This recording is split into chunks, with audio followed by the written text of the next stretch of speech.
بسم الله الرحمن الرحيم والحمد لله رب العالمين والصلاة والسلام على سيدنا محمد النبي الأمي وعلى آله وصحبه أجمعين. اللهم إنا نستهديك لأرشد أمرنا وزدنا علما ينفعنا. أما بعد, nous continuons dans notre cours إتحاف الطالب, le don précieux à l'étudiant, du Cheikh Abu Bakr, fils de Cheikh Mohammed al-Mulla al-Hanafi al-Ahsa'i, décédé en 1198 ou décédé en 1270 de l'Hégire.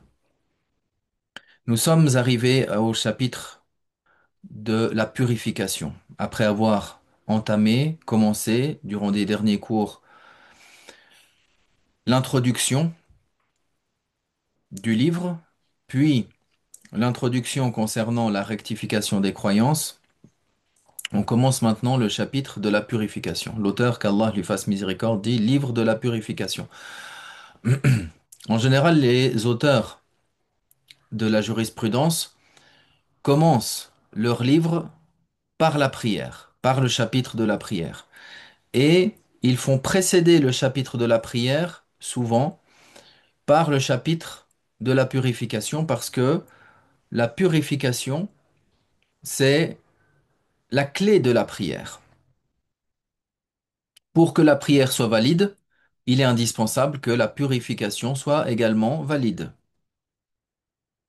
Maintenant, dans le chapitre lui-même de la purification, alors il y a différentes approches de parmi les mashaïrs, de parmi les savants. Certains ont commencé par directement par la purification, par le wudu, par la petite ablution.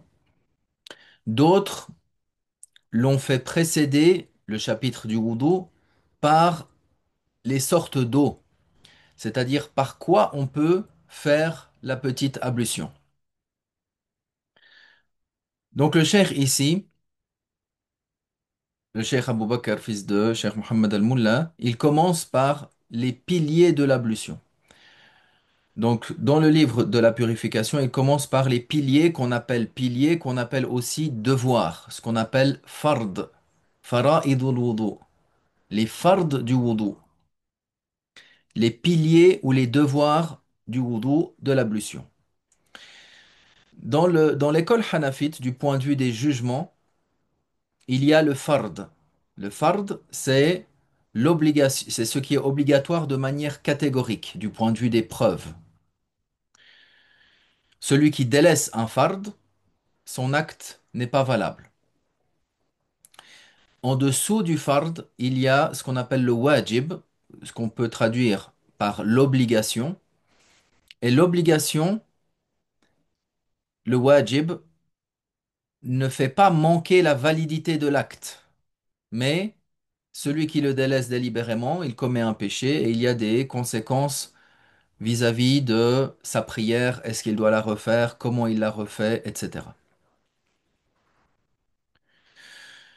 En dessous du wajib, il y a la sunnah mu'akkada. Ce que, en général, les auteurs hanafites nomment par sunnah. Ce qui est sunnah, souvent c'est ce qui est sunnah mu'akkada.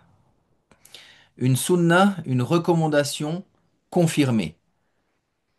C'est proche du wajib. C'est très proche du wajib. De sorte que celui qui persiste chez les hanafites, celui qui persiste dans le délaissement de la sunnah mu'akkada, il commet un péché. Celui qui la récompense du fard, elle est également plus grande que la récompense du wajib. C'est progressif, si on veut. De même, celui qui délaisse un fard, son péché est plus grave que celui qui délaisse un wajib, une obligation.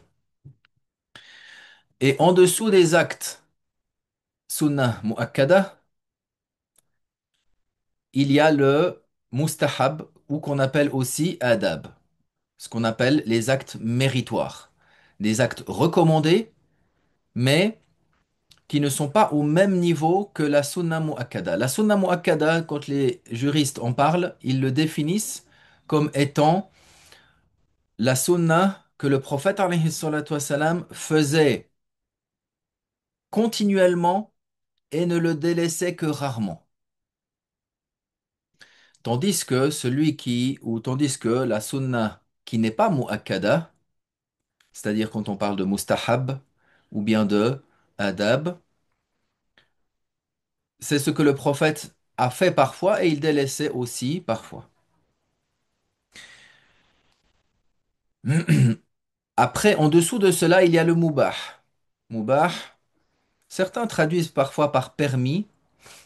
Le plus correct, à mon sens, c'est de dire c'est l'indifférent. Pourquoi? Parce que la définition du mubah, c'est que la personne le fasse ou qu'il le délaisse, rien ne lui en est chargé. Si la personne le fait, il n'aura pas une récompense spécifique. Si la personne le délaisse, il n'aura pas commis un péché en soi. Donc, celui qui le fait, celui qui le délaisse, ils sont au même niveau.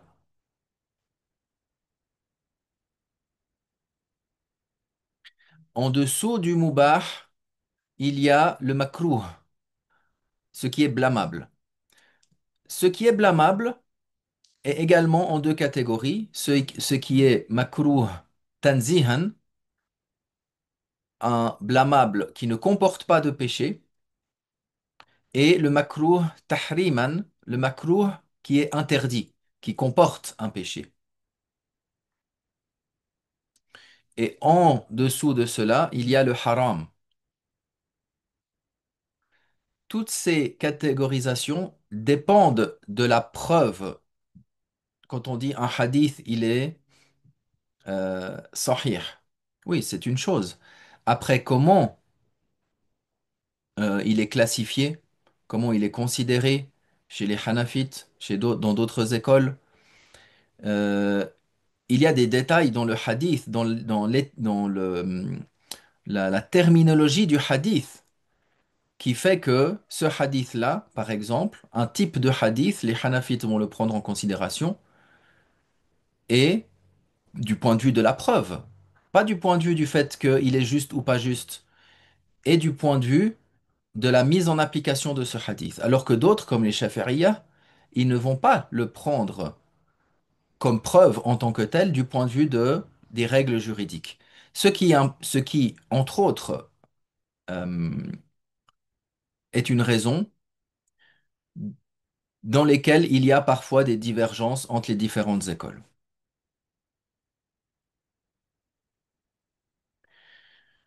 Donc, il commence par les piliers de l'ablution, les fards de l'ablution. Si l'un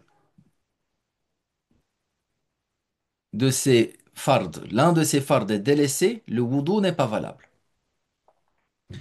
Les piliers de l'ablution, les fards de l'ablution sont au nombre de quatre, comme il le mentionne. Le lavage du visage, le lavage des mains avec les coudes, humecter le quart de la tête et le lavage des pieds, chevilles incluses. Donc, le fard, c'est de faire ces quatre piliers une fois, entièrement. Par la suite, on verra dans les sunnas de répéter les membres à laver trois fois, par exemple. Mais du point de vue du fard, pour que le wudu soit valable, c'est le premier lavage qui est obligatoire, qui est le pilier. Et sur cela, les savants hanafites se basent sur la ayah qui est connue comme étant la ayah du wudu. Ya ayyuhalladhina amanu, idha qumtum ila as-salah, faghsilu wujuhakum ila akhiril ayah. Donc, lorsque la personne veut s'apprêter à faire la prière, alors qu'elle n'a pas la purification, qu'elle lave son visage, les mains jusqu'au coude, jusqu'à la fin de la ayah. Donc, les quatre parties qu'on a mentionnées ici sont citées dans la ayah.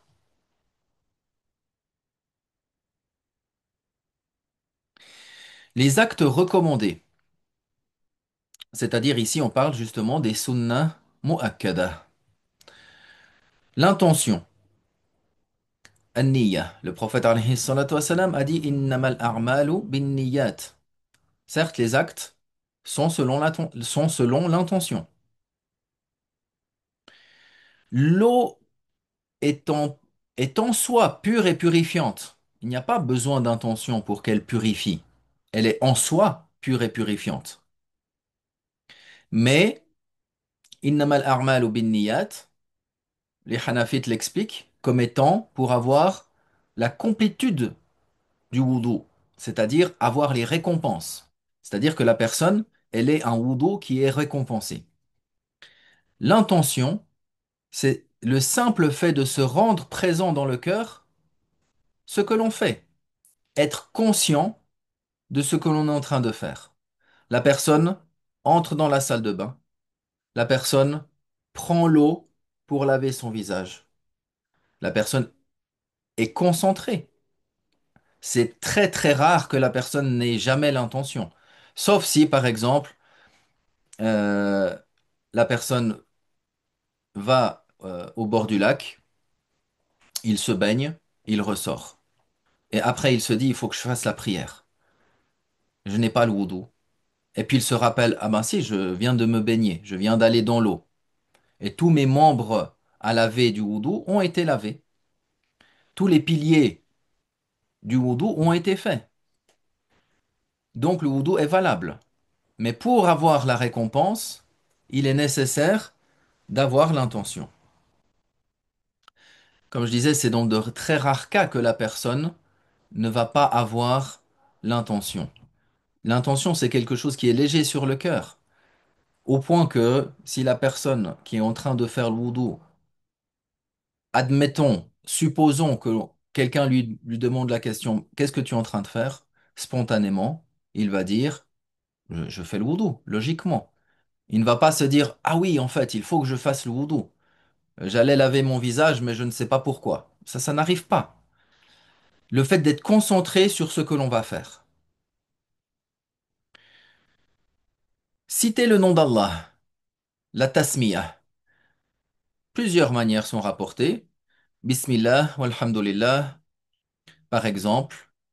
Bismillahirrahmanirrahim ou Bismillah.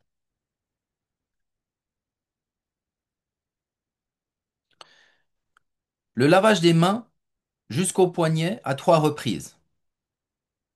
Également, la personne, elle prend l'eau et elle lave ses mains 3 fois jusqu'au poignet. Ça, c'est de parmi les sunnahs. Le siwak. Le siwak, ça veut dire se frotter les dents. Que cela soit avec le siwak qui est connu, le morceau de bois, le bois de harak, et de se frotter les dents avec horizontalement, en commençant par la droite jusqu'à la gauche, en haut, puis en bas, en faisant aussi l'intérieur des dents, en passant également le siwak sur le palais et sur la langue. Mais on peut le faire également avec quelque chose de rugueux. On peut le faire avec la brosse à dents, on peut le faire avec un bout de tissu, on peut le faire également avec le doigt si on n'a rien de tout cela. Le siwak, c'est de parmi les sunnahs du wudu chez les Hanafites. Et ce n'est pas parmi les sunnahs de la prière selon les Hanafites. Le rinçage de la bouche et l'aspiration d'eau par le nez, ce qu'on appelle al-madmadah ou al-istinshaq. Prendre de l'eau dans le creux de sa main à 3 reprises. Et la personne, elle prend l'eau, elle rince la bouche. Si elle ne jeûne pas, elle gargarise et elle recrache. Et elle fait ça à 3 reprises. Elle reprend de l'eau une deuxième fois. Elle rince la bouche de sorte que l'eau touche toutes les parties de sa bouche et elle recrache. Également, ce qui est de parmi les bienséances dans cela, c'est que la personne, lorsqu'elle recrache, elle couvre sa bouche avec sa main. À plus forte raison si elle est à la mosquée ou elle est dans un endroit où d'autres personnes la voient. La même chose pour le nez. La personne va prendre 3 fois de l'eau et puis il va aspirer avec le nez. Avec la main gauche, en cachant son nez, il va extraire, faire ressortir cette eau-là qu'il a dans le nez et ce qui vient avec. Euh, il le fait également à 3 reprises, chaque fois en reprenant une nouvelle eau. Le passage des doigts dans la barbe et entrecroiser les doigts. Donc, lorsque la personne, si on reprend les, ou on peut revenir après, les passages des doigts dans la barbe, c'est-à-dire lorsque la barbe elle est épaisse, qu'on ne voit pas la peau à travers, alors dans ce cas-là, c'est suffisant de laver l'extérieur de la barbe. Si elle est fine, si elle est légère, de sorte qu'on voit la peau à travers, alors on va obligatoirement faire parvenir l'eau jusqu'à la peau. Ici, le fait de citer le passage des doigts dans la barbe, de cette manière-là, par exemple, il peut le faire comme ça. C'est une sunna du moment où la barbe elle est épaisse. Et aussi entrecroiser les doigts. Lorsque la personne lave les mains jusqu'au coude, il va entrecroiser les doigts de cette manière-là.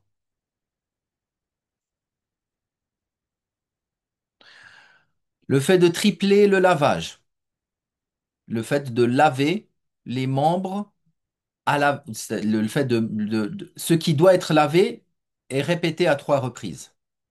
Donc le visage, les mains jusqu'au coude et les pieds. Tandis que la tête et les oreilles et la nuque, comme on va le voir, c'est humecté.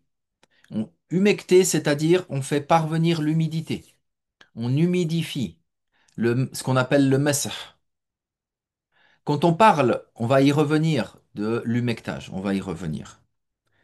Donc humecter toute la tête et les oreilles. L'ordre séquentiel dans ça, commencer dans ces choses-là, que cela soit dans les piliers et également dans ces actes recommandés ici. La continuité, c'est-à-dire faire ces actes-là du wudu, les actes du wudu, les uns après les autres, sans qu'il y ait une grande séparation. Ça, c'est une sunna. Maintenant, si la personne, il a lavé son visage et 1 heure après, sans avoir annulé son wudu, il a lavé les mains jusqu'au coude, puis 1 heure plus tard, toujours, bien sûr, avec la condition qu'il n'ait pas annulé son ablution. Il a humecté sa tête et 1 heure plus tard, il a lavé ses pieds, son wudu est valable. Mais la sunna, c'est de le faire d'une manière successive, avec cette continuité, de sorte que lorsqu'il va laver les mains jusqu'au coude, le membre précédent n'a pas encore séché.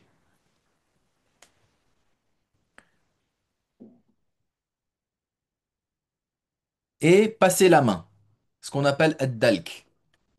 Si l'eau coule et que tout le membre est lavé, c'est suffisant.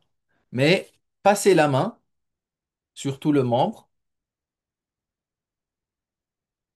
ça c'est une sunna.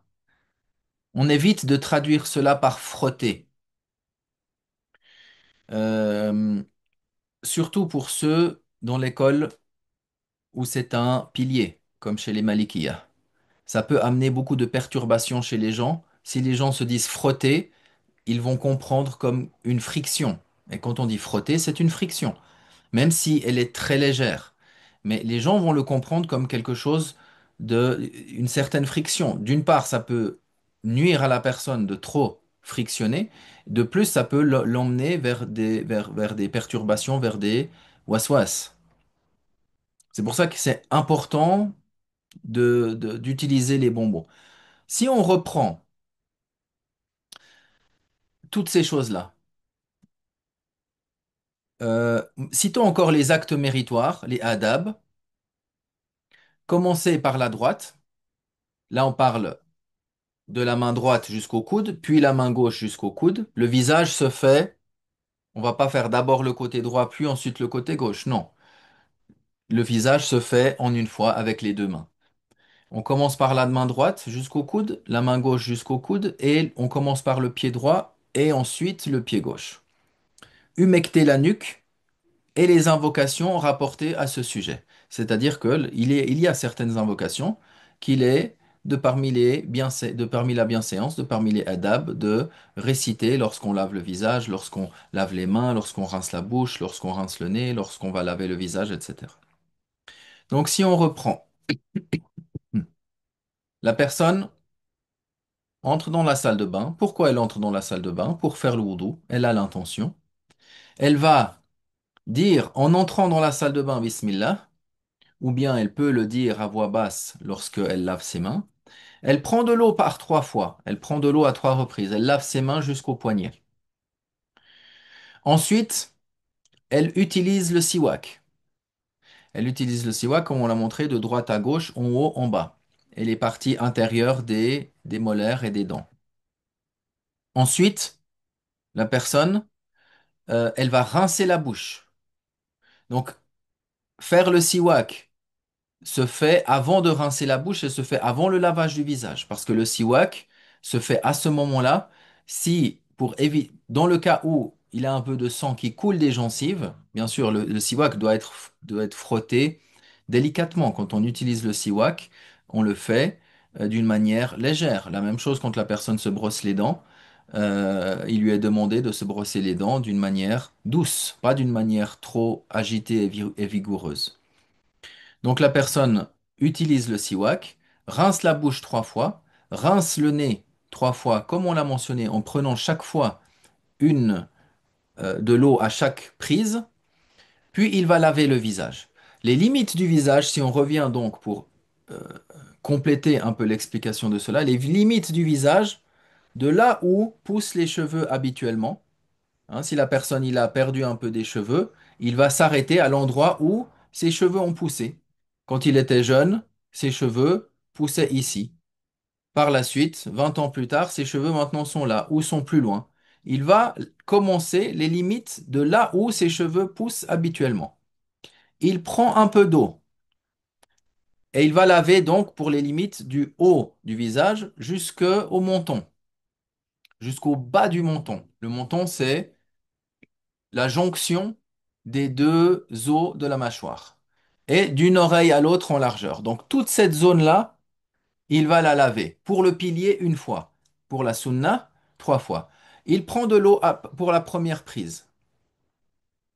Ensuite, il joint ses mains et il commence en haut du visage. Comme ça, l'eau, elle va couler et cette eau-là, il va continuer à frotter le visage en même temps que l'eau descend. Et il commence en haut, il commence de cette manière-là. Avec les pouces ici, il va le long donc de ses cheveux jusqu'aux oreilles. Si on prend cette partie-là, les petits cheveux ici, il va aussi les laver. De cette manière-là, il descend avec ses pouces le long des oreilles jusqu'au en bas de la mâchoire. Il fait bien le coin des yeux. Les coins des yeux, parce que surtout au réveil, il peut y avoir des saletés. Donc il faut bien les enlever pour que le wudu soit valable. Faire le coin sous le nez et il finit comme ça. Il fait cela à 3 reprises. Ensuite, il va laver ses mains en commençant par la droite jusqu'au coude. Et comme on l'a fait pour le visage, il passe la main. Il fait ad-dalk de cette manière-là. Il reprend de l'eau la deuxième fois. Lorsqu'il reprend de l'eau la deuxième fois, il peut en prendre un peu moins que la première fois. Pourquoi? Parce que maintenant le visage est déjà humidifié, le visage est déjà mouillé, a déjà été lavé 1 fois. L'eau coule beaucoup plus facilement.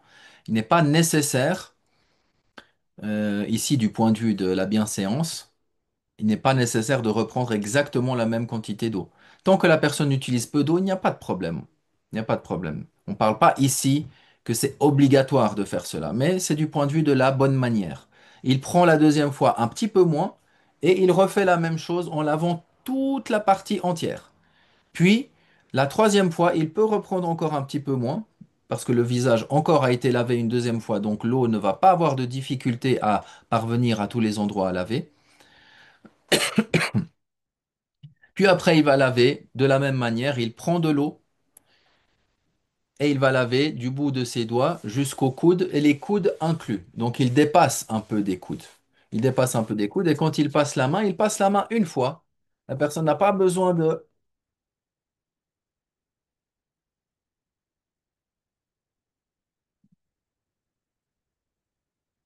Non, la personne prend la main, fait couler l'eau, il entrecroise les doigts et c'est bon. Il fait cela 3 fois. La même chose pour la main gauche. Ensuite, il humecte la tête. On a dit le pilier, c'est le quart de la tête. Le quart de la tête, c'est la surface de la main. La personne, si elle pose sa main sur sa tête, de cette manière-là, dès lors que c'est dans les limites de la tête, c'est valable.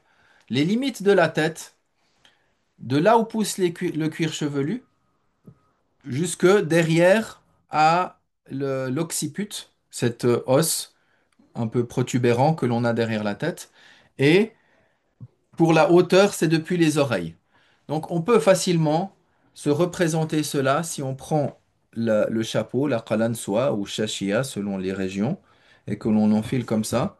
On voit que ici, la shashia arrive jusqu'au haut des oreilles, et derrière, il arrive jusqu'à l'occiput. Donc toute cette partie qui est couverte, c'est ça la tête. Si la personne humecte avec sa main le quart ici, dessous, c'est pas valable. Ça peut être sur le côté, ça peut être sur le dessus ou comme ça, mais ça doit être le quart dans cette limite-là. La manière qui est recommandée, c'est de humecter ses mains et ensuite de passer la main en gardant les pouces et les index en l'air et avec les 3 doigts et les paumes de les passer comme ça en arrière jusqu'à arriver à l'occiput et de revenir ensuite en avant. Puis ensuite, sans humidifier une nouvelle fois, sans reprendre de l'eau une nouvelle fois, la personne fait les oreilles en mettant les index dans les trous des oreilles et en passant le tour, en faisant le tour comme ça. Puis, avec l'extérieur des pouces, il va descendre comme ça. Il va descendre et puis il fera comme ça l'intérieur et l'extérieur. Et ensuite, avec le dos des mains, des petits doigts notamment, il va passer les mains sur la nuque, sans venir jusque-là, mais de cette manière-là. La personne, lorsqu'il humidifie la tête, lorsqu'il humecte la tête, il le fait il prend une fois de l'eau et il fait une fois avec la même eau pour la tête, les oreilles et la nuque. Les index et les pouces qu'il aura laissés en l'air vont être utilisés pour les oreilles et l'extérieur des petits doigts, ou même s'il fait un peu plus avec le dos des mains, alors ce sera pour la nuque. Non. Ensuite, il va laver les pieds à 3 reprises. Également, lorsqu'on lave les pieds, on commence par la droite, ensuite la gauche. La droite 3 fois, jusqu'aux chevilles. Les chevilles, c'est les malléoles, les os, les 2 os protubérants qui sont sur le côté, sur le bas qui font la jonction en réalité entre le pied et la jambe. Ces 2 os protubérants, ce qu'on appelle les malléoles, c'est ça les chevilles. Donc ces malléoles-là doivent être lavées. On doit dépasser, on lave un peu au-dessus. Et il y a une grande récompense dans le fait de dépasser des limites du visage un peu plus de c'est-à-dire ce qui est recommandé, de dépasser et de monter un peu jusqu'à au milieu du bras et de monter aussi à peu près jusque en dessus des chevilles, un peu plus haut, à peu près plus ou moins jusqu'à mi-mollet. Le prophète alayhi salatu wassalam, a cité que il va reconnaître les gens de sa communauté parce que ces parties-là qui ont été lavées en plus seront illuminées chez les croyants. Il va reconnaître les musulmans de sa communauté notamment par cela.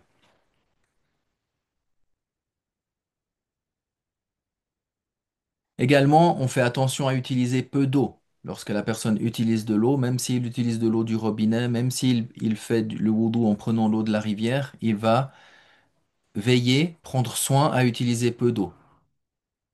pour ne pas tomber non plus dans le gaspillage interdit. Donc la personne, il peut prendre un récipient, comme c'était le cas à l'époque du prophète, alayhi salatu wassalam, puis verser dans la main à chaque fois, comme l'exemple que j'ai fait lorsque j'ai fait une vidéo à ce sujet pour démontrer, pour montrer l'explication de comment faire le wudu, qui est disponible donc sur la chaîne d'Ari ibn Abidin. Mais on peut aussi, si on est au lavabo, chaque fois prendre de l'eau, on referme le robinet. On prend un peu d'eau, on referme le robinet. Quand on dit on doit laver, le lavage, selon les Hanafites, c'est le fait de prendre, c'est le fait que l'eau coule et que lorsque elle va couler, que ce soit sur le visage ou que ce soit sur le membre, elle va goûter. Il y a quelques gouttes qui vont tomber.